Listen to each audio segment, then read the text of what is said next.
சாணக்கியர் ஒரு முக்கியமான உண்மையை சொல்கிறார். உன் அறிவை எல்லோருக்கும் காட்டாதே. ஏன் தெரியுமா? ஏனெனில் உலகம் உன் பலத்தை அறிந்தவுடன் அதை எப்படி பயன்படுத்துவது என்று யோசிக்க ஆரம்பிக்கும். அதனால்தான் சாணக்கியர் சொல்கிறார், சில நேரங்களில் தெரிந்தும் தெரியாதவன் போல இரு. வலிமை இருந்தும் பலவீனமாக தோன்று. ஏன்?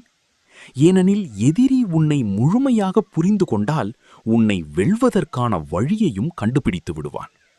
ஆனால் நீ உன்னை முழுமையாக வெளிப்படுத்தவில்லை என்றால் அவன் குழப்பத்தில் இருப்பான்.